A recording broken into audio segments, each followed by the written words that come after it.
standing here with Donny Clay with Atari. Hi there. Donny. And we are going to take a look at DragonBallZ Burst Limit, which unsurprisingly a lot of people are looking forward to playing.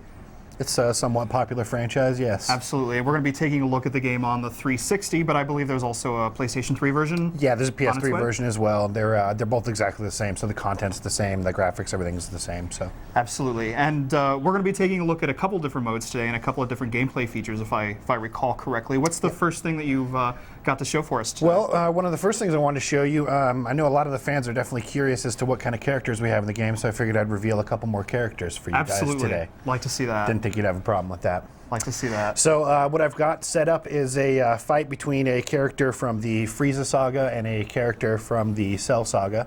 The game goes from the Saiyan to the Cell Saga, so everybody's seen a few of the Saiyan characters, so I'm going to go with a few of the new ones. Let's take a look. Sounds good.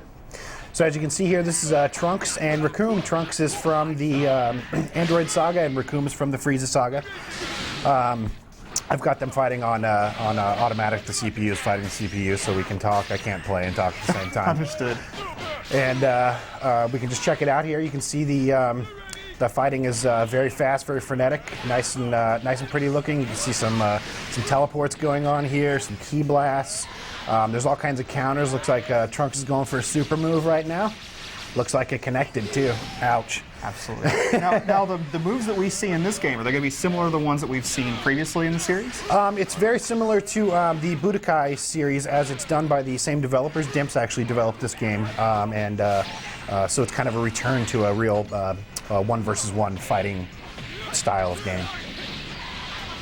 And another super move coming out here. Haha, but Raccoon blocked it, so you can see you can block them moves too. So. As you can see, the fighting system is pretty advanced in this one. There's plenty of side dodges, backflips, lots of unblockable moves, lots of super moves. You can fly up in the air. It's got everything that everybody's liked from previous games and kind of builds on that with this one.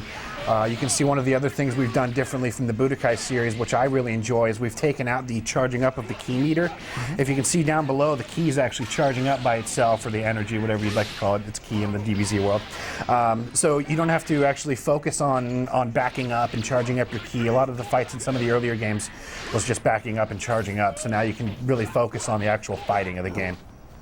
Now, if I were new to the series, or if I were new to fighting games, do you think this would be a good place to start? Definitely. The nice thing about this game is the ease of how the controls are and the combos. It's really easy to just kind of pump out some good 10-hit combos. The super moves themselves are very easily executed with an up and an A or a up and a circle, something to that effect. So beginning users can definitely make this game sing. The nice part, though, is not only is it accessible to new fighting game players, I think it'll be very fun for people that are actually really into the genre. The countering system, the teleportation system, all of those things are very advanced and very timing specific, which I think is real important for a fighting game. Timing specific. A lot of games you have to memorize, 10, 20 hit combos, and it becomes a memory game rather than a reflex game.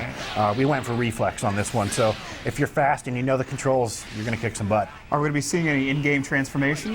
Definitely. Actually, as you can see, Trunks actually just went Super Saiyan, so Raccoon's in trouble. He's definitely taking some damage on that one. So yeah, there are in-game transformations. Easy to do. It's just a simple button press of either the shoulder or the bumper button, depending on PS3 or 360, obviously. Yeah, definitely see some of those.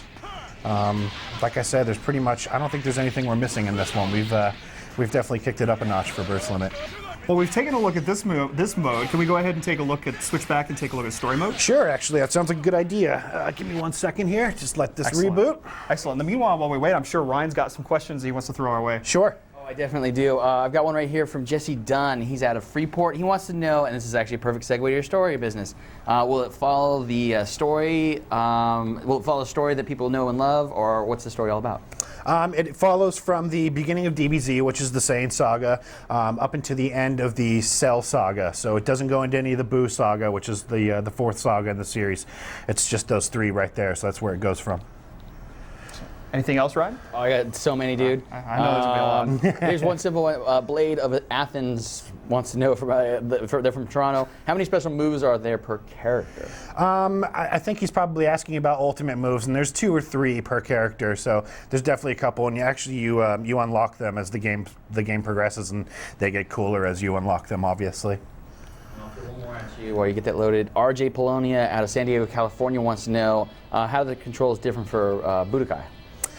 As I said, the key charging is different, so you don't have to worry about that. But the controls are fairly similar. You got a light attack, a heavy attack, a key blast button, and a guard button.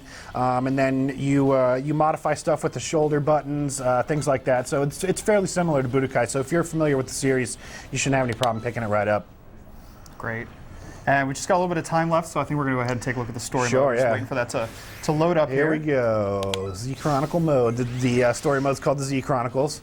I'm starting up a new game here, so bear with me. So you can see you select, I don't have anything else unlocked right now, but you move around the screen. You can select the Chronicles. As you've unlocked them, you can go through them. As you'll see here, the graphics are so nice that we didn't have to do any rendering for the story mode. We actually used the in-game graphics for the story. So it goes seamlessly from gameplay to story and right back to gameplay. So it's a lot less loading time for people. Great. Well, Donny, thanks for coming by. Looks like we're going to have to kick things back to Ryan, actually. Sure, no problem. Thanks for coming by, and we look forward to having you back. Appreciate it. Really Thanks for soon. having me.